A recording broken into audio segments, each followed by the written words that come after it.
శ్రీకాళహస్తి. ఇప్పుడు ఈ పేరు చుట్టూ ఒక పెద్ద పొలిటికల్ మర్డర్ మిస్టరీ తిరుగుతోంది. రాజకీయాలు, నేరం అన్నీ కలిసిపోయిన ఈ కేసులో అసలేం జరిగింది? ఈరోజు దీని గురించి వివరంగా చూద్దాం. ఈ కథ అంతటికీ మూలం ఒక్క హత్య. చూడ్డానికే సింపుల్గా మొదలైనట్టు అనిపించినా దీని వెనుక చాలా లేయర్సున్నాయి. ఆ లేయర్స్లో ముఖ్యమైనది పాలిటిక్స్. ఎందుకంటే ఈ హత్య వెనుక ఇద్దరు బడా రాజకీయ ప్రత్యర్థుల పేర్లు వినిపిస్తున్నాయి. ఇంకేముంది, కేస్ మొత్తం పొలిటికల్ టర్న్ తీసుకుంది. సో ఇప్పుడు అందర్నీ తొలిచేసిన ప్రశ్న ఒక్కటే: ఇంతకీ ఈ హత్య వెనుకున్న అసలైన సూత్రధారులు ఎవరు? ఈ మొత్తం కథలో మనం ఇదే తెలుసుకోబోతున్నాం. సరే, మరి కథలోకి వెళ్ళిపోదామా? అసలు ఈ కేసు ఎలా మొదలైంది, ఫస్ట్ ఏం జరిగిందో చూద్దాం. ఓకే, ముందుగా బాధితుడి గురించి మాట్లాడుకుందాం. అతని పేరు రాయుడు అలియాస్ శ్రీనివాసులు. ఇతను జనసేన పార్టీ శ్రీకాళహస్తి ఇన్ఛార్జ్ అయిన కోట వినుత దగ్గర పర్సనల్ అసిస్టెంట్గా, ఇంకా చెప్పాలంటే డ్రైవర్గా పనిచేసేవాడు. జులై 10, 2025 ఆ రోజు అతను అనుమానాస్పదంగా చనిపోయాడు. పోలీసులు వెంటనే రంగంలోకి దిగారు. కానీ ఇది సహజ మరణంలా అస్సలు కనిపించలేదు. ఎందుకంటే రాయుడి శరీరం మీద చాలా గాయాలున్నాయి. సో చెన్నై పోలీసులు ఏమాత్రం ఆలస్యం చెయ్యకుండా దీన్ని హత్యగా కేసు నమోదు చేసి ఇన్వెస్టిగేషన్ స్టార్ట్ చేశారు. అయితే ఒక మామూలు హత్య కేసుగా మొదలైనది అక్కడితో ఆగలేదు. చాలా వేగంగా ఒక పెద్ద రాజకీయ తుఫానంగా ఎలా మారిందో ఇప్పుడు చూద్దాం. ఇన్వెస్టిగేషన్లో ఫస్ట్ బిగ్ ట్విస్ట్ ఏంటంటే, పోలీసులు నేరుగా రాయుడి బాస్ అంటే కోట వినుతను, ఆమె భర్తను అరెస్ట్ చేశారు. ఇది అప్పట్లో స్టేట్ వైడ్ పెద్ద సెన్సేషన్ అయింది. సో బాస్ని అరెస్ట్ చేశారు కదా, ఇంకేముంది, కేస్ క్లోజ్ అయిపోయినట్టే అని చాలామంది అనుకున్నారు. కాని అసలు కథ ఇక్కడే మొదలైంది. కేస్ నిజంగా ఇక్కడితో ఆగిపోయిందా? అస్సలు కాదు. ఇక్కడే సీన్లోకి ఒక గేమ్ చేంజింగ్ ఎవిడెన్స్ వచ్చింది. అదే ఒక సెల్ఫీ వీడియో. కేస్ డైరెక్షన్ని కంప్లీట్గా మార్చేసిన సాక్ష్యమిది.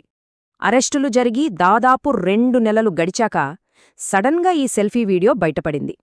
ఇంత లేటుగా దొరికిన యొక్క సాక్ష్యం మొత్తం ఇన్వెస్టిగేషన్ను ఒక కొత్త దారిలోకి మళ్లించింది.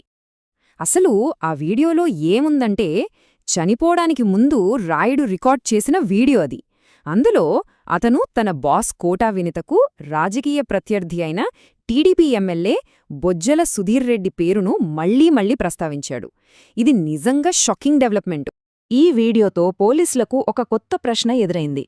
ఇది కేవలం బాస్ ఎంప్లాయీ మధ్య గొడవ వల్ల జరిగిందా, లేకపోతే దీని వెనుక ఇంకా లోతైన రాజకీయ కోణమేమైనా ఉందా?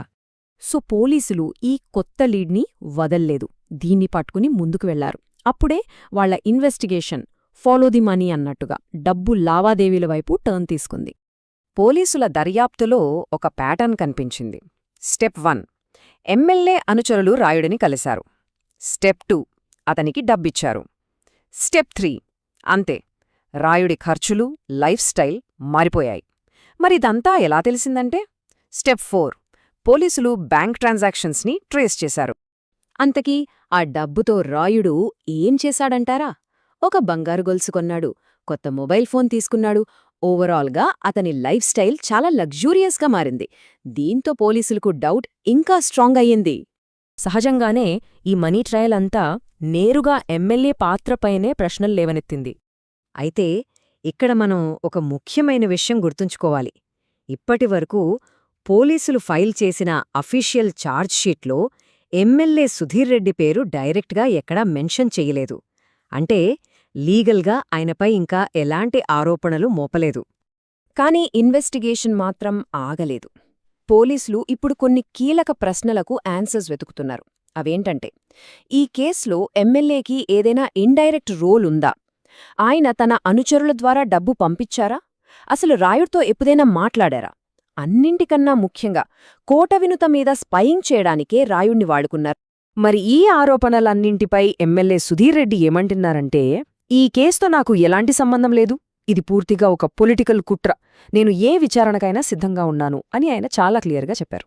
ఇక ఈ విషయంలో పొలిటికల్ పార్టీల రియాక్షన్స్ చూస్తే మనకు స్పష్టమైన తేడా కనిపిస్తుంది. జనసేన పార్టీ కోట వినూత అరెస్టైన వెంటనే ఆమెను పార్టీ నుంచి సస్పెండ్ చేసింది. చాలా ఫాస్ట్ యాక్షన్ తీసుకుంది. మరోవైపు టీడీపీ మాత్రం తమ ఎమ్మెల్యేపై ఆరోపణలు వచ్చినా ఇప్పటివరకు అధికారికంగా ఏమీ స్పందించలేదు, మౌనంగానే ఉంది. సరే, ఇన్ని ట్విస్టులు, ఆరోపణల మధ్య శ్రీకాళహస్తి కేసు ఇప్పుడు ఎక్కడుంది? అసలు నిజమెప్పుడు తెలుస్తుంది?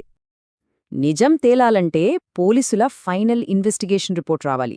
వాళ్ళు ఫైల్ చేసే పూర్తి ఛార్జ్షీట్లో ఏముంటుందో చూడాలి. అండ్ కేసులో ఇన్వాల్వ్ అయిన వాళ్ళు ఫ్యూచర్లో ఇచ్చే స్టేట్మెంట్స్ కూడా చాలా కీలకం కాబోతున్నాయి. చివరిగా ఒక్కటే ప్రశ్న మిగిలి ఉంది. అధికారం, రాజకీయం, నేరం అన్నీ కలిసిపోయిన ఈ చిక్కుముడిలో అసలు న్యాయం ఎవరికి దక్కుతుంది? జస్టిస్ గెలుస్తుందా లేక పాలిటిక్స్ ముందు ఓడిపోతుందా? దీనికి కాలమే సమాధానం చెప్పాలి.